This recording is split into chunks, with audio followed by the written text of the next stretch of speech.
All right, man, so you put in the work, you pay your dues, you get the certifications, you finally land a $200,000 tech job, and then you quit? Who the heck does that? Me. And in this video, I'm gonna share my story with you of why I quit my $200,000 a year tech job.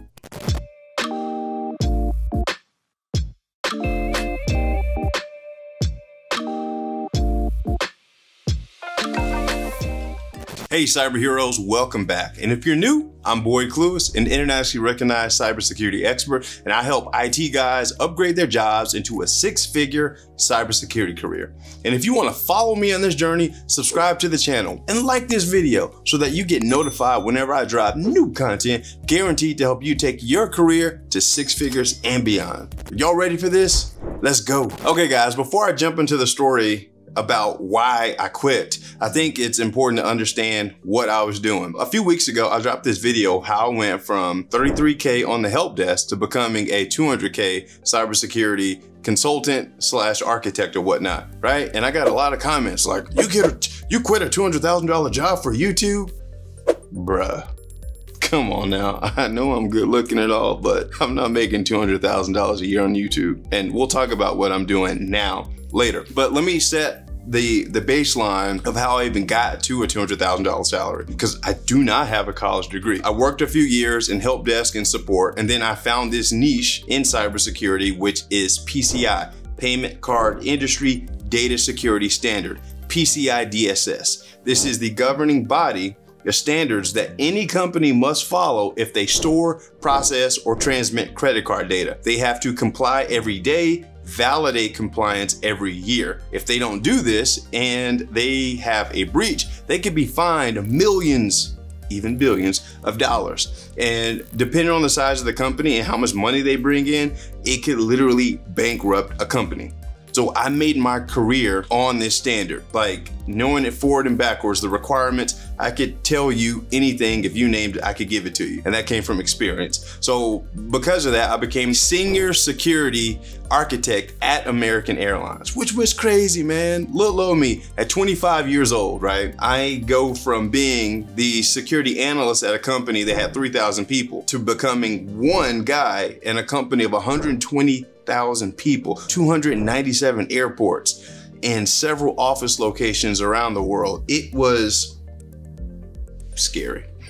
Honestly, it was scary. It was a scary thing because I did not feel mentally prepared for what was going on, which actually gives a plug to my previous video, which is how unresolved childhood trauma could be holding back your tech earnings. Look, let's just take a break right now. Subscribe to the channel if you haven't. This channel is full of so much goodness that you won't get anywhere else, because my journey into tech was very unconventional. My earnings were unconventional, and I share it with everybody freely. Okay, back to the story.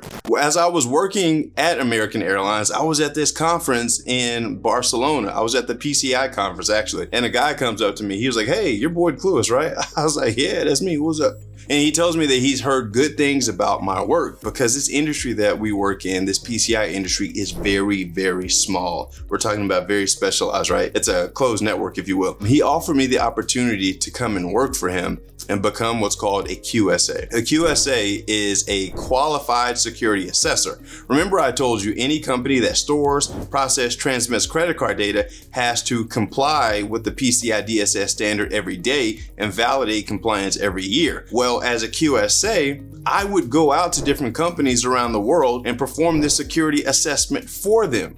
I was the person that validated whether or not they were compliant. So if you go to your favorite vendor's website and they're gonna ask for a credit card payment, you might see a little lock and it says PCI compliant. Well, I did that assessment more than likely because I worked with some really, really big players in the game. It was cool. So as a QSA, I was brought on with the base salary. Before I got my promotion, my base salary was 160K, and then a year into it, I got promoted. My base salary went to 180K. But after bonuses, because there was a quarterly bonus and then there was an annual bonus, my income was well over 200,000 a year. So that catches you up to where I was, right? So now let's talk about why I quit. The 3 reasons. Reason number 1, yes, I was making $200,000 plus a year. which is really good, especially for a guy that failed out of college. So I don't have a college degree. I'm getting to travel the world on company's dime, flying first class to like Asia,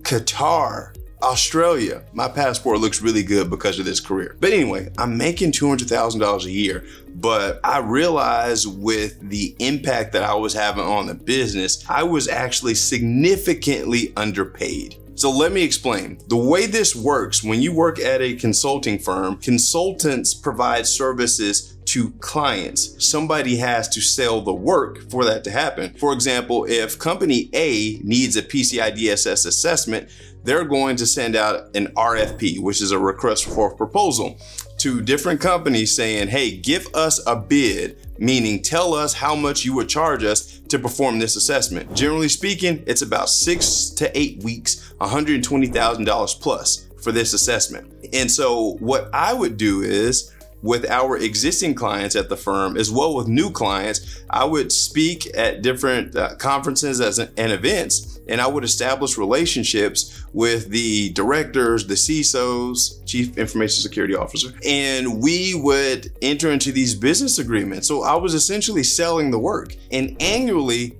I produced over $10 million a year. So let's get this straight, right? I am billing over $10 million a year, but I'm only getting paid $200K.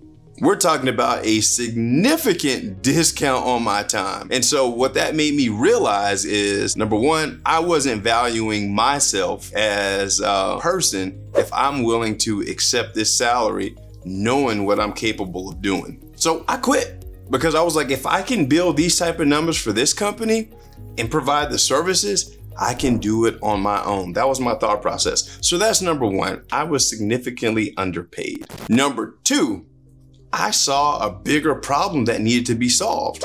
If you follow me for a while, you understand that you get paid based on the problems that you solve, the value that you bring. The bigger the problem you solve, the more money you're going to make. In the PCI space, the problem that I solve through a consulting standpoint, helping companies implement the processes, the procedures, the technical controls to become compliant so they're not fined millions of dollars. Also, performing the validation that shows that they are compliant so they don't get fined by their banks, right? The second reason why I quit, because again, there was a bigger problem that I solved. And I experienced this, that I was promoted as the principal consultant and I managed senior consultants at the firm I was working at. I had about 5 guys under me, and we were slammed with assessments. I'm talking about, I was managing 6 or 7 assessments at a time, working, I don't know, over like 100 hours a week. It was ridiculous. And so I had these 2 open positions that I wanted to fill, I needed to fill these positions. They were base salaries of $150,000 each, plus bonuses. I interviewed so many people and I could not find a qualified person that I could hire to join my team as a QSA to lighten my load. And then as I was performing these assessments for these huge companies around the world, there was finding after finding after finding of non-compliance. And if you are new to this tech world, a finding means something is not in place that should be in place. It's generally a negative thing, all right? And I'm having the conversations with the companies and their employees, and they don't understand this PCI standard at all. I just see this huge problem. I was like, okay, so there's a knowledge gap, there's a personnel gap, and it's actually impacting companies, because that $120,000 price that I talked about when we set up an engagement, that's like the base price based on a certain amount of hours that have been predetermined by the consulting company and the company. But when you have findings and you have personnel that isn't knowledgeable about their processes and procedures, eventually you're going to run out of those hours and then get billed more. Back in the day, before cell phones had these unlimited plans, you were given a certain amount of minutes. And after you went over those minutes, you started being charged overages. So that's the same way that happens in consulting. So maybe we booked out 300 hours to do this assessment, but because of all the findings that we've seen and things that have to be corrected and we have to re-verify, we've gone over, and this assessment ends up being 400 hours. So it's 100 additional hours billed at like $250 per hour. Ching, ching for the consulting firm, right? What I decided to do was, since I couldn't find the people to hire and I could not, I didn't see that the companies had knowledgeable staff, my thought process was I would create them. I would create them. And I got this idea, of course, because I'm a problem solver, but I thought back to my time at American Airlines. I was the only technical person on the PCI team at American Airlines when I started. And I had a couple of business analysts that were working for me, but I trained them on the technical things in the PCI DSS standard, and they became so proficient at it, they were able to go out and do site assessments without me even being there. Like, they could do this work. And to this very day, they're still there doing the work. And so I was like, if I can take these non-technical people that don't have any certifications or IT background and teach them this skill and they can be successful, why could I not do this at mass, right? Do this at scale. What I did was, me and my wife, we started Baxter Clues Cybersecurity while I was working at the consulting firm, and we started training people. And I even started training some of my clients' employees so that they could perform their jobs better, and things went from there. And so that brings me to the final point. The third most important reason of why I quit my $200,000 job is because I love my family and I wanted to create generational wealth. I cannot create generational wealth, and I'm just saying me, maybe you can, but I couldn't do what I wanted to do for my family making $200,000 a year. I could not, especially knowing that I had the capability of billing millions. So I decided to bet on myself because I want my family to live differently than I grew up. I grew up extremely poor, and I didn't want that for my kids and my children's children. With that in mind, I quit.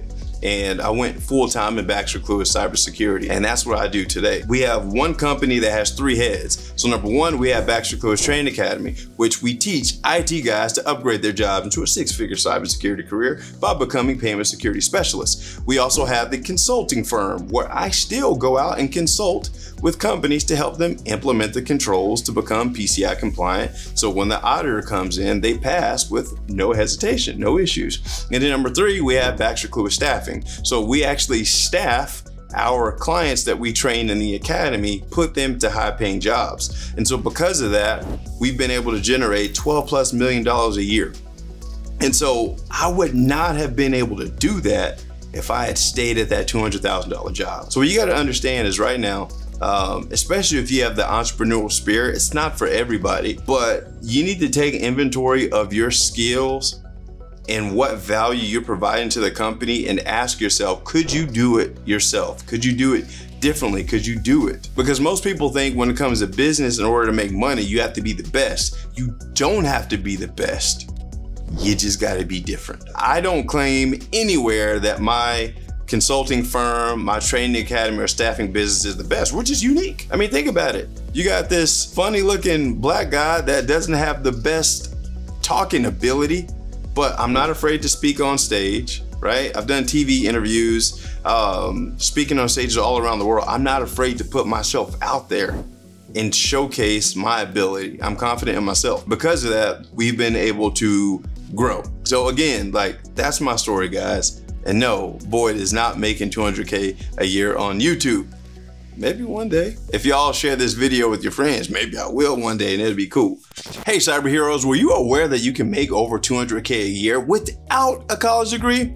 Let me know down in the comments. Let's talk about it. Also, if you want to learn the skills to upgrade your job to a six-figure tech career as a payment security specialist, I invite you to click the link in the bio or go to boydclues.com/GRC. Apply to join the Baxter Clues Training Academy. Now, I'm gonna be real. Notice how I said apply. Everybody does not get in. We work with the best of the best IT professionals to help them upgrade their jobs, because I put my name on everybody that I train, right? So we only work with the best. I'm just being honest. Apply, boydclues.com/GRC. And again, if you haven't subscribed to the channel, subscribe, like this video, hit the bell so that you're notified whenever I drop new content, guaranteed to help you take your tech career to six figures and beyond. And guys, that's it for this video. I'll see you on the next one.